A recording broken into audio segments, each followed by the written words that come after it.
Un repas fastueux dans un lieu rempli de symboles. Emmanuel Macron, invité d'honneur de l'Inde pour la fête nationale. 2 jours de visite couvertes par notre correspondant Alban Alvarez. Bonjour Alban, vous êtes à Jaipur, près du palais de Maharaja, où a lieu le dîner, c'est ça?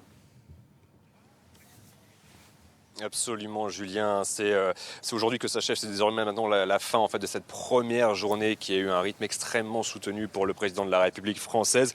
Emmanuel Macron est arrivé dans l'après-midi à heure indienne. Il a été accueilli par le ministre indien des Affaires étrangères, puis immédiatement il s'est rendu au fort Amber, qui est l'un des monuments les plus emblématiques de la ville de Jaipur, capitale du Rajasthan, la terre des rois des Maharajas.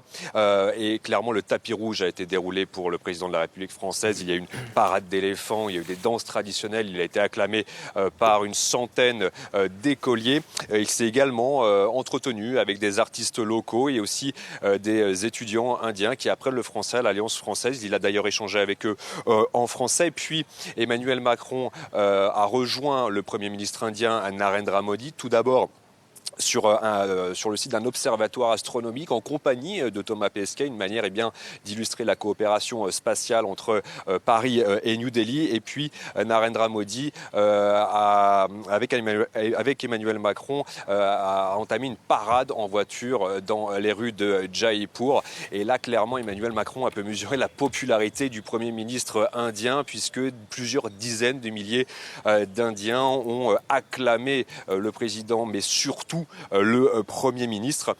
Désormais, Emmanuel Macron et Narendra Modi sont en train de dîner dans ce palais qui date du 19e siècle, qui appartenait à un Maharaja.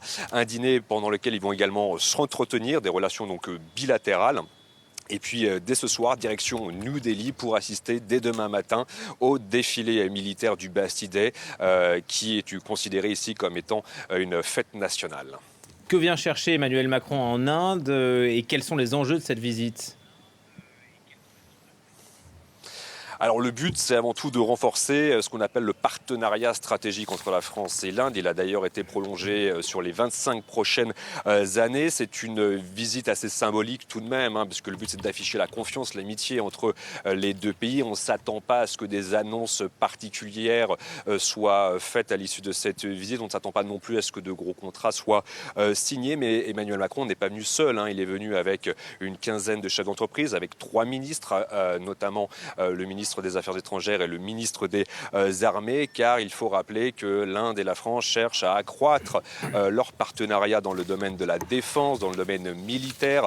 La France a vendu par le passé 36 Rafales à l'Inde. Il y a 6 mois, lors du 14 juillet, le ministre indien de la Défense avait promis d'étudier la question d'éventuellement d'acheter de nouveaux Rafales pour la marine indienne et également 3 sous-marins français. Il est toujours aussi question d'essayer de vendre ces fameux réacteurs nucléaires EPR à l'Inde.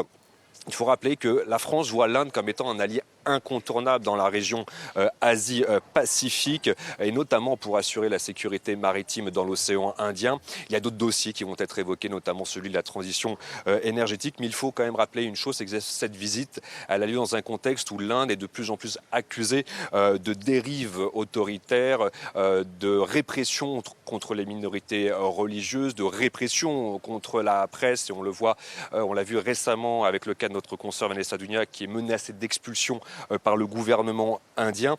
Mais jusqu'à présent, ni la France, ni même en finale les puissances occidentales comme les États-Unis ou l'Australie n'ont ouvertement, publiquement critiqué la dérive autoritaire de l'Inde depuis l'accession au pouvoir de Narendra Modi il y a 10 ans, dans le but tout simplement de ne pas froisser cet allié, notamment contre la Chine qui également rayonne dans cette région Asie-Pacifique et qui a aussi un conflit frontalier avec l'Inde. Merci Alban Alvarez, envoyé spécial à Jaipur pour